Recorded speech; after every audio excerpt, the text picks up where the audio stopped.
महाराष्ट्रातील number 1 TV channel आवाज TV, आवाज आपल्या सर्वांचा। विश्वासाची संस्कारवी अनमायेचा सागर। धुळ्यातील अनाथ शिवानीच्या आयुष्यात माणुसकीचा नवा अध्याय। लग्नसराईच्या झगमटात जिथे संपत्ती आणि सामाजिक प्रतिष्ठेच्या निकषावर नाती तोलली जाते, तिथे धुळ्यातून माणुसकीचा गहिवर आणणारी एक कथा समोर आली आहे।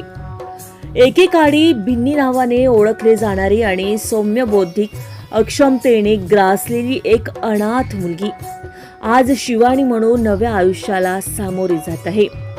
धुळ्याच्या श्री संस्कार बालगृहाने केवळ तिचा सांभाळच केला नाही, तर अथक परिश्रम आणि वैद्यकीय उपचारांच्या बळावर तिला सर्वसामान्य आयुष्य जगण्यास सक्षम बनवलं।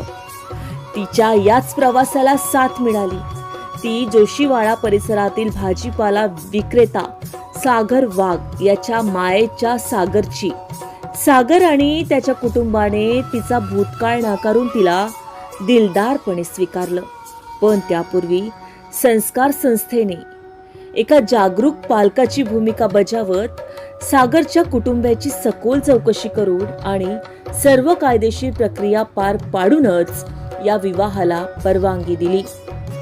शाह कुटुंबाने कन्यादान करून रक्ताच्या नात्यापलीकडचा आदर्श ठेवला। शिवानी आणि सागरचा हा विवाह सोहळा म्हणजेच केवळ दोन व्यक्तीचं मिलन नव्हे, तर उपेक्षितांच्या आयुष्यातही आशेचा किरण जागवणाऱ्या मानवतेचा एक मूर्तिमंत आणि वंदनीय आविष्कार आहे।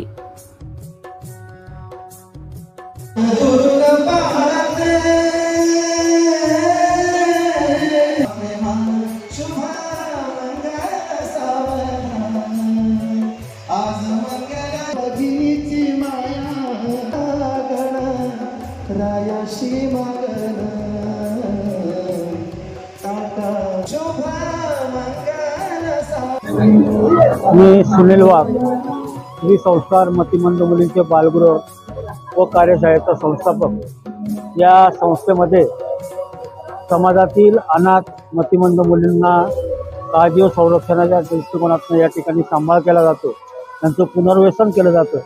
त्या पुनर्वसन अंतर्गत आज सज्ञान झालेली आमची एक बालिका भगिनी कुमारी बिन्नी याचा विवाह बालकल्याण समिती आणि प्रशासनाच्या परवानगीने आज या ठिकाणी पार पडला। वर म्हणून ज्यांची आम्ही निवड केली ते सागर, त्या धुळे शहरातील रहिवासी, अत्यंत चांगला मुलगा आहे, याची परिपूर्ण खात्री करून आज अत्यंत उत्साहात या ठिकाणी विवाह सोहळा पार पडून तिचं पुनर्वसन करण्याचा प्रयत्न आम्ही केलेला आहे। ओके। रोजच्या ताज्या घडामोडींसाठी आवाज टीव्हीला सबस्क्राईब करा आणि बेल आयकॉन प्रेस करा।